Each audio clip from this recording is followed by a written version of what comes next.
Está começando mais um programa da série Mãos à Obra.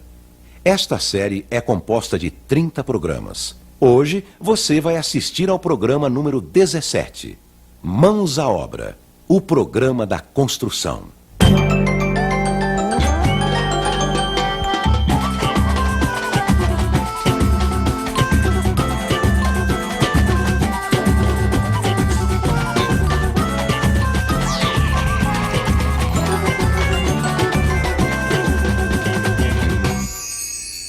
No programa anterior, vimos como fazer as instalações hidráulicas, como fazer a tubulação de esgotos no andar de cima, como essa tubulação se liga a toda a rede de águas servidas da casa. Mãos à Obra, programa número 17, coberturas.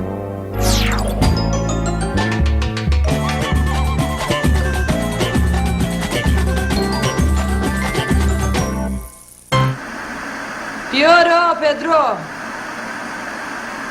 Tá ruim!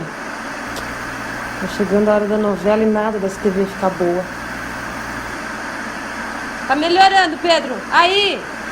Continua mexendo assim, tá bom! Vai! Isso! Aí, melhorou! Para aí!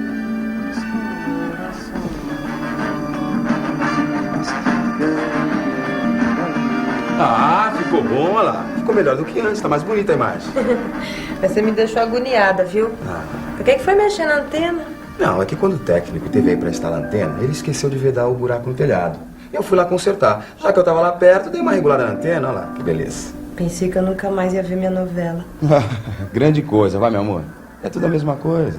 O mocinho vai ficar com a mocinha. Não. Tem muitas coisas que acontecem numa novela. E eu gosto de saber tudo tintim por tintim. Você sabe o que eu tava pensando quando eu tava lá no telhado? Quando você queria saber sobre tudo que era tipo de cobertura antes da gente escolher a nossa? Claro, né, Pedro? A gente vê aí na televisão, na rua, tem cobertura de tudo quanto é jeito. Como é que eu vou escolher antes sem conhecer? Não, tudo quanto é jeito também não, né, meu amor?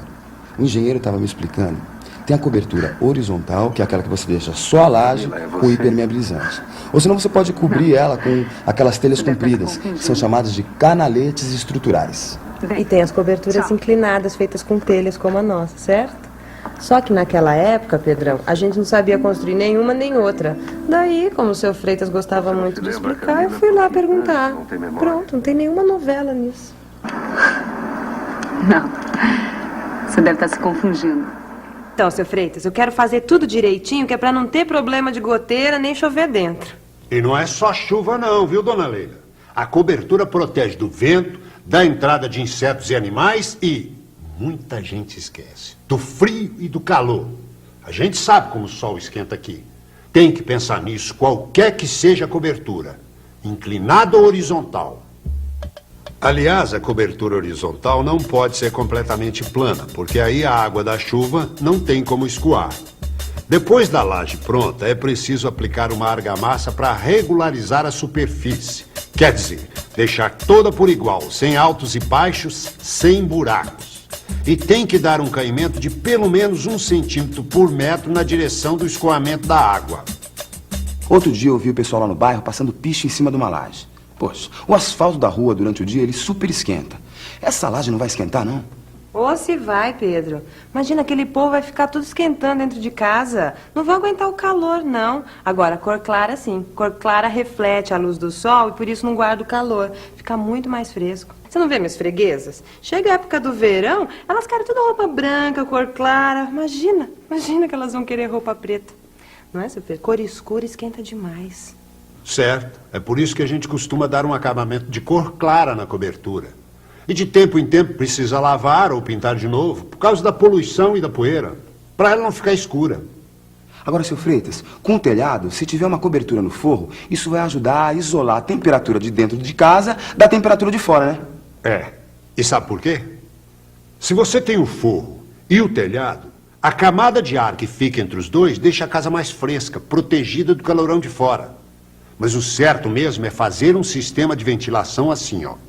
A gente deixa aberturas de ventilação no beiral e na cumieira.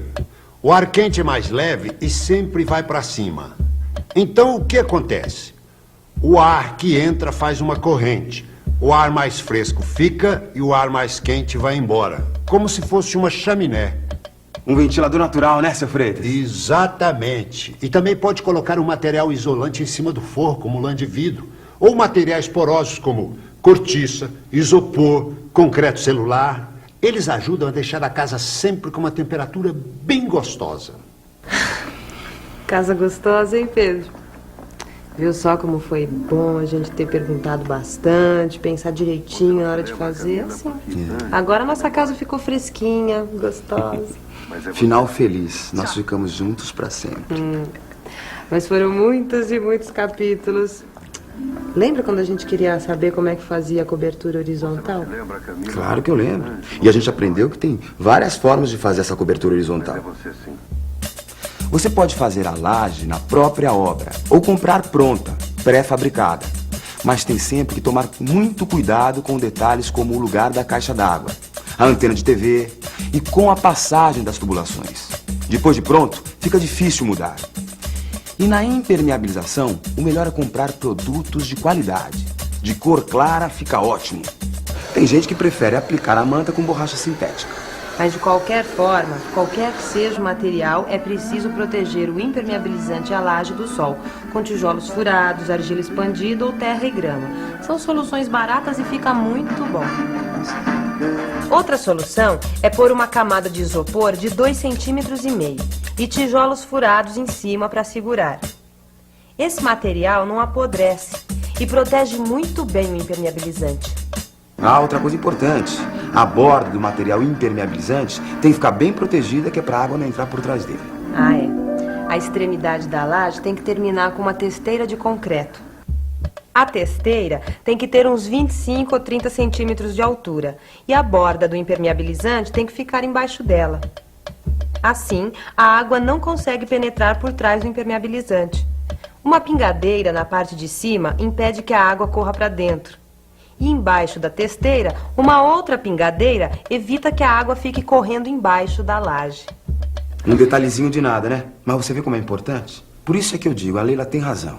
Pra coisa dar certo, a gente tem que perguntar, perguntar e perguntar. Posso te perguntar um negócio, Pedro? Claro, meu amor. Posso ver minha novela, que agora o comercial já tá acabando? Tudo bem. Me aguarde nos próximos capítulos.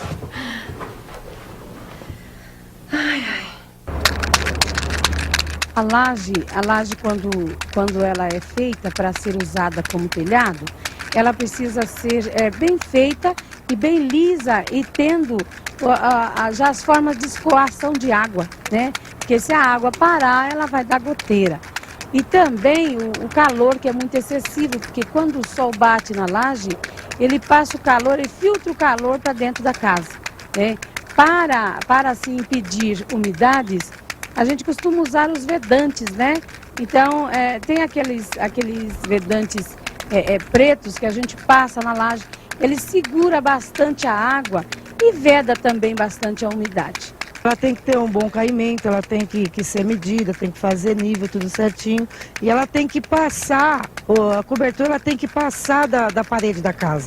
Porque senão, além de entrar água pela cobertura, ela vai escorrer água pela parede e vai dar problema de umidade na parede. Então ela tem que ter um bom caimento, ela tem que estar bem certinha, que aí a água desce e não vai pela parede, né? Você tem que também não pode pôr um caimento muito grande para a casa do vizinho, porque senão você vai ter problemas com a tua vizinhança. Entendeu? Então você tem que medir lá direitinho, fazer um bom caimento e que ela ultrapasse as paredes da casa. Como eu fiz uma cozinha agora e coloquei a laje, está tendo esse problema. Eu preciso passar um impermeabilizante, por causa que tem umidade, e foi muito bem colocada, mas ela dá esse problema.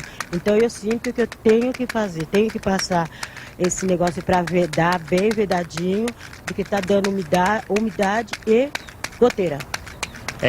Pra mim, hoje em dia que for fazer sua casa, não faz de telhado. O certo é fazer com a laje. Depois da laje, você puder, faz no telhado de cima. Aí não dá vazamento, não veda de jeito nenhum. Eu morava de aluguel, a casa que eu morava era de laje. Chovia, mas chovia mais dentro de casa que fora. Porque a laje rachava, a água primeira ali e cair em cima do quarto. O que acontece? Se você não... Se fazia serviço, colocar, não tinha jeito. O certo é fazer um telhado em cima.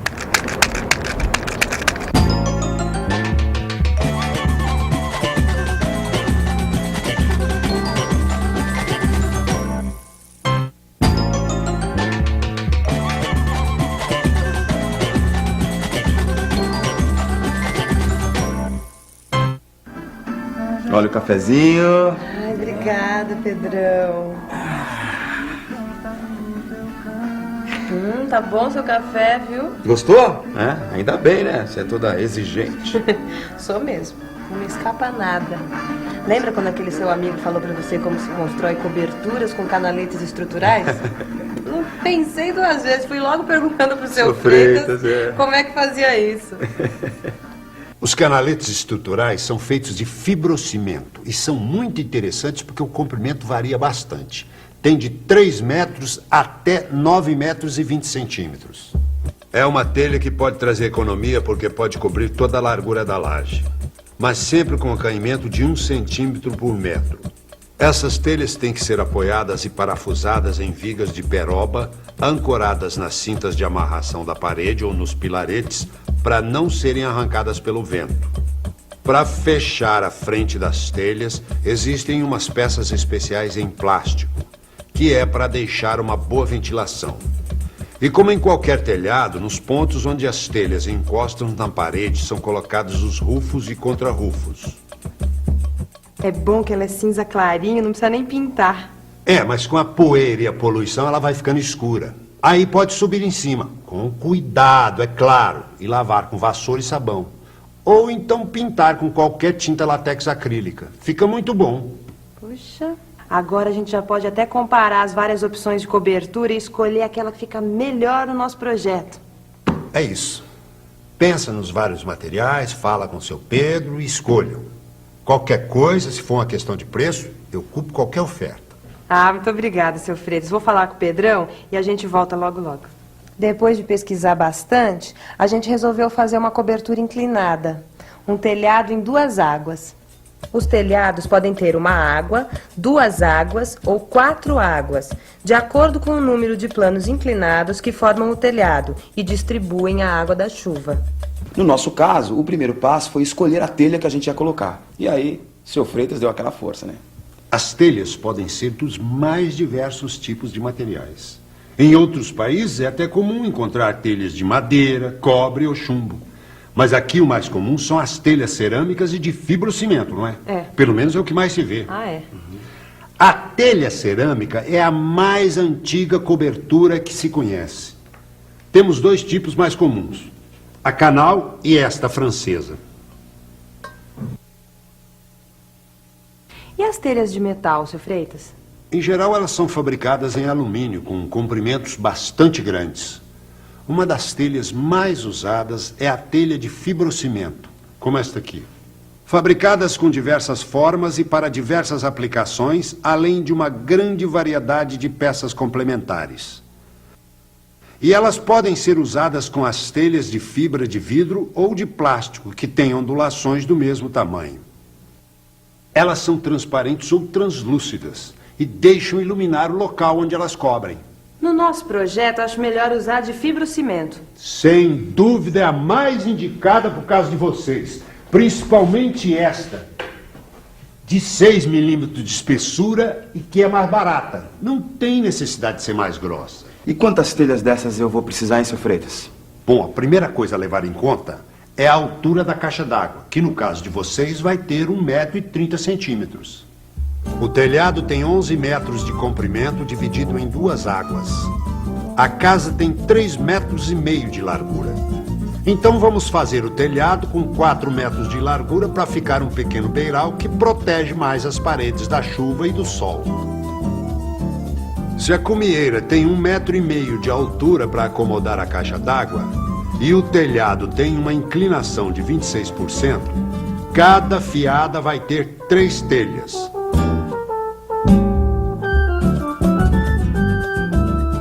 No No comprimento, elas se sobrepõem 26 centímetros e na largura, elas ficam 5 centímetros uma em cima da outra.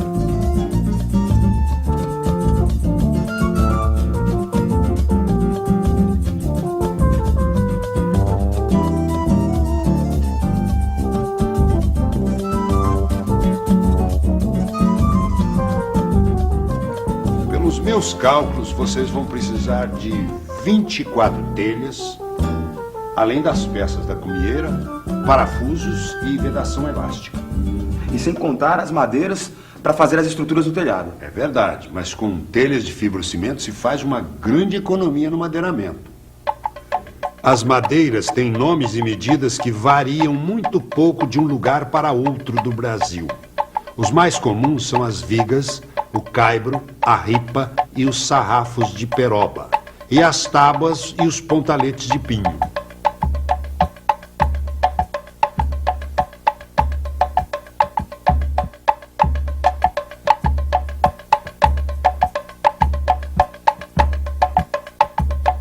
Com as telhas de madeiramento, vocês estão prontos para terminar a cobertura. O senhor não imagina a nossa felicidade em chegar nesse ponto, seu Freitas. Até parece um sonho, não é, Pedro? Opa, nem me fale, meu amor. Mais que um sonho. Então, cuidado para esse sonho não virar pesadelo. Virgem Maria, como assim, seu Freitas? Assim que terminar de fazer a laje do forro e a alvenaria do oitão, antes de fechar a cobertura, verifiquem se todas as instalações elétricas e hidráulicas que vão no forro estão certas. A colocação da caixa d'água e de suas tubulações, os eletrodutos e os pontos de energia e alimentação, além da ligação para a antena de TV. Vejam se a caixa d'água fica bem tampada para que não entre poeira, insetos e animais. E não esqueçam do alçapão, que tem de ficar perto da caixa d'água para facilitar a manutenção dessas instalações. Acertar tudo isso depois vai ser um desastre. Mas depois pode colocar o telhado. Também não dá pra esperar a vida toda. Claro, dona Leila. E a senhora vai ver que não é nada complicado. Entre as paredes colocam-se as terças, que são as vigas de peroba de 6 por 16. Elas se apoiam nos frechais, que repousam sobre as cintas de amarração do oitão e das paredes, e que são amarrados nos pilaretes para ficarem bem firmes.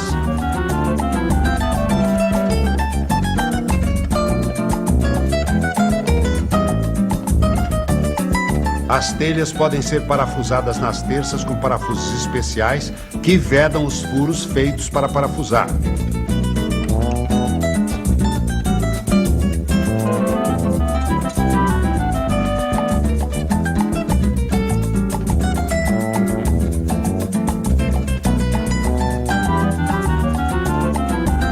As aberturas de ventilação no oitão e na cumieira são protegidas com uma peça de plástico para impedir a entrada de insetos e animais. Depois é só pintar com tinta acrílica branca para ajudar a refletir o calor. E pronto. E um conselho: evitem colocar qualquer coisa em cima do telhado. Para fazer a manutenção, é preciso andar sobre as telhas e o risco de quebrar é muito grande. Se for preciso mesmo, é necessário colocar uma tábua para andar em cima. Mas não dá para colocar nenhuma antena de TV? Dá, claro que dá. Procure um ponto na cumieira onde a possibilidade de penetração de água é menor. Fure a peça, passe o cano e prenda no forro, não na telha. Depois feche o furo com vedação plástica. Ai, seu Freitas, já pensou quando tiver pronto o meu lar docilar? Protegido da chuva, do frio. A nossa casa. Ai, tô tão apaixonada já, viu? É paixão pra toda a vida, seu Freitas. Meu lar, meu castelo. Meu amor, acabou a novela? Acabou, Pedro. Um casal tão bonitinho. Parecia a gente. Pega um limãozinho ali pra mim, amor, por favor. Legal então. Vou ver meu futebol porque hoje é final de campeonato. Agora entendi por que você consertou aquela antena. Lógico, você acha que ia consertar tudo? Então eu vou lá torcer com você. Isso, vamos lá. Olha, no próximo programa a gente vai falar sobre drenagem. Fique à vontade. A casa é sua. No terreno, o que você tem que procurar fazer, se ele não é regular, você tem que, sabe, encher um pouquinho de terra, fazer direitinho para que a água, quando bata, ela saia para a rua. Ela tem que ter um lugar, né, ideal para que ela venha. Então você não pode deixar um terreno um pouco mais baixo, outro um pouco mais alto, porque aí você vai começar a criar poças de água. Na minha casa tinha esse problema, então nós tivemos que drenar. A gente abaixou um pouco o terreno, com mais caída para a rua, para não ter aquele empoçamento de água, porque aí passa para a sala, passa para a cozinha, fica até o rio. A gente, se não fazer essa caída, né, para a rua, ou então um cano para a água evacuar mesmo, né? Na minha casa eu fiz isso. Eu teria que colocar uma calha em toda a volta da casa e também dar o acabamento nela no ralo para ela escoar, para sair no ralo da rua, né? No caso seria o esgoto que tem que ter para a água escoar. No telhado você precisa pôr calho e pôr condutor, entendeu? No chão você vai ter que fazer um piso, entendeu? Pôr um cano por debaixo para pegar aqui, se chama um dreno, né? A emoção é de você estar morando seguramente, sem o risco de despejo, sem o risco de ter problema.